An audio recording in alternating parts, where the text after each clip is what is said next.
नमस्कार, मैं पायल शुक्ला और आप सभी का स्वागत है N24 न्यूज में। आइए एक नजर डालते हैं देश और दुनिया की तमाम बड़ी खबरों पर। मुंबई में हो रही भारी बारिश के बीच मुंबईकरों की परेशानी में हुआ बड़ा इजाफा। दरअसल लोकल ट्रेन सेवाओं के साथ अब मेट्रो सेवा भी हुआ प्रभावित, जिसके चलते लोगों को परेशानियों का करना पड़ा था सामना।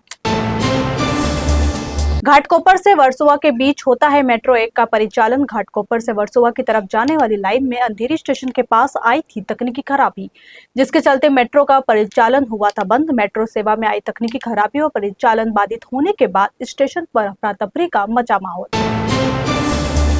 मुंबई में बीती रात से लगातार हो रही भारी बारिश से जनजीवन हुआ अस्त व्यस्त। वहीं आज सुबह से जारी भारी बारिश के बीच थम गई शहर की रफ्तार। गाड़ियों की लंबी कतार और लगातार बारिश से परेशान है लोग। नागपुर में एक बियर शॉप में 25,000 रुपए की हुई चोरी। बियर काउंटर पर लगे लोहे के ग्रिल को काटे बिना उसके अंदर से रुपए की हुई चोरी, जो था असंभव। पुलिस ने दुकान में लगे सीसीटीवी फुटेज के आधार पर आरोपी को किया गिरफ्तार। महाराष्ट्र के मुंबई में धमकी भरे कॉल्स और ईमेल्स ने सुरक्षा एजेंसियों की बढ़ाई चिंता। देवनार स्थित कनाकिया इंटरनेशनल स्कूल और कांदिवली के समता नगर स्थित रायन इंटरनेशनल स्कूल को मिला धमकी भरा ईमेल, जिसमें स्कूल परिसर को बम से उड़ाने की दी गई धमकी। पुलिस ने अज्ञात व्यक्ति के खिलाफ मामला किया दर्ज। पुणे पुल हादसे को लेकर राज ठाकरे ने देवेंद्र फडणवीस सरकार पर साधा निशाना। कहा, अगर यह पुल था खतरनाक तो वहां प्रवेश पर क्यों नहीं लगाया गया पूर्ण प्रतिबंध। अगर पुल था खतरनाक तो उसे तोड़कर क्यों नहीं बनाया गया नया पुल। मुंबई के अंधेरी कुर्ला रोड पर हुआ भीषण सड़क हादसा, जहां 60 वर्ष के बुजुर्ग की सड़क पार करते समय तेज रफ्तार ऑटो रिक्शा की चपेट में आने से हुई मौत। पुलिस ने रिक्शा चालक को किया गिरफ्तार। पुणे में DEMU ट्रेन के शौचालय में अचानक लगी भीषण आग, जिससे यात्रियों में मची अफरा तफरी। हालांकि समय रहते आग पर पाया गया काबू। वहीं इस घटना में किसी के हाथाहाथ होने की नहीं है सूचना। एनसीपी एसपी प्रमुख शरद पवार ने गाजा सीजफायर को लेकर दिया बड़ा बयान। कहा, मसौदा प्रस्ताव पर मतदान से दूर रहने का भारत का फैसला उसकी विदेश नीति के नहीं है मुताबिक। कहा, जब कट्टरपंथियों के खिलाफ स्टैंड लेना था जरूरी, तब भारत ने स्वीकार की तटस्थता।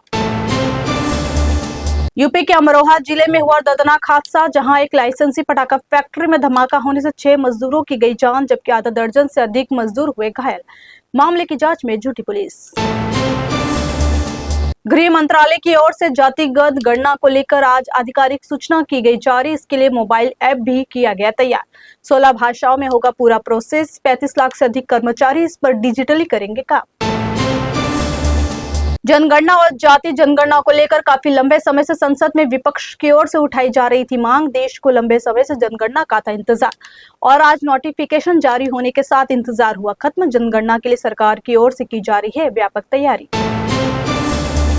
अहमदाबाद विमान हादसे में मारे गए गुजरात के पूर्व मुख्यमंत्री विजय रूपानी का आज पूरे राजकीय सम्मान के साथ हुआ अंतिम संस्कार। रूपानी के अंतिम संस्कार में केंद्रीय गृह मंत्री अमित शाह और गुजरात के मुख्यमंत्री भूपेंद्र पटेल समेत भाजपा के बड़े नेता हुए शामिल। हरियाणा में सोनीपत के खरखोदा में दिल दहला देने वाला मामला है सामने, जहां हरियाणवी म्यूजिक इंडस्ट्री में कार्यरत शीतल नाम की मॉडल की बदमाशों ने गला रेत कर बेरहमी से कर दी हत्या। गांव खांडा के नजदीक रिलायंस नहर से बरामद हुआ मॉडल का शव। दिल्ली पुलिस की उत्तर पश्चिम जिले की विदेशी नागरिक सेल ने बड़ी कार्रवाई करते हुए 36 बांग्लादेशी घुसपैठियों को किया अरेस्ट, जिनमें 17 बच्चे भी है शामिल। ये सभी लोग बिना वैध दस्तावेजों के अवैध तरीके से रह रहे थे भारत में। यहाँ पुलिस ने घुसपैठियों के खिलाफ चलाया एक बड़ा ऑपरेशन। मणिपुर के विष्णुपुर जिले में 2 पुलिसकर्मियों पर हमले और इम्फाल वेस्ट में एक व्यक्ति के अपहरण के आरोप में मैत्रेयी संगठन अरमबाई तेंगोल के 5 सदस्यों को किया गया गिरफ्तार। वहीं अपहरण में शामिल अन्य लोगों की गिरफ्तारी के लिए चलाया जा रहा है तलाशी अभियान। देश में कोरोना के लगातार बढ़ रहे मामले। कल से आज तक देश में कोरोना से हुई 11 लोगों की मौत। वहीं बीते दिन मध्य प्रदेश के जबलपुर में एक महिला के बच्चे को जन्म देने के बाद हुई मौत। डॉक्टरों की तरफ से की गई जांच में महिला पाई गई कोरोना पॉजिटिव। मसूरी के विश्व प्रसिद्ध पर्यटक स्थल केम्प्टी फॉल में मचा हड़कंप। दरअसल वाटरफॉल में नहा रहे लोगों के बीच अचानक पहुंचा सांप, जिसके बाद वहां मची अफरा तफरी। सोशल मीडिया पर वीडियो हुआ वायरल।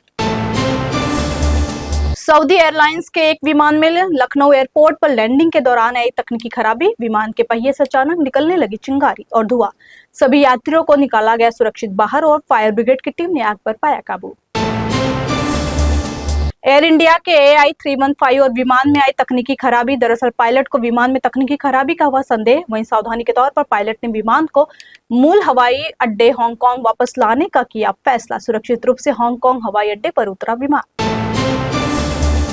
ईरान इजराइल के बीच जारी है जंग। दोनों तरफ से एक दूसरे के ऊपर किए जा रहे हैं ताबड़तोड़ हमले। इस बढ़ते हुए तनाव के बीच ईरान में फंसे भारतीय छात्रों के परिवारों ने सरकार से निकासी की अपील की। दरअसल ईरान में पढ़ाई कर रहे हैं 1300 से अधिक कश्मीरी छात्र। हमले को लेकर डरे हुए हैं छात्र।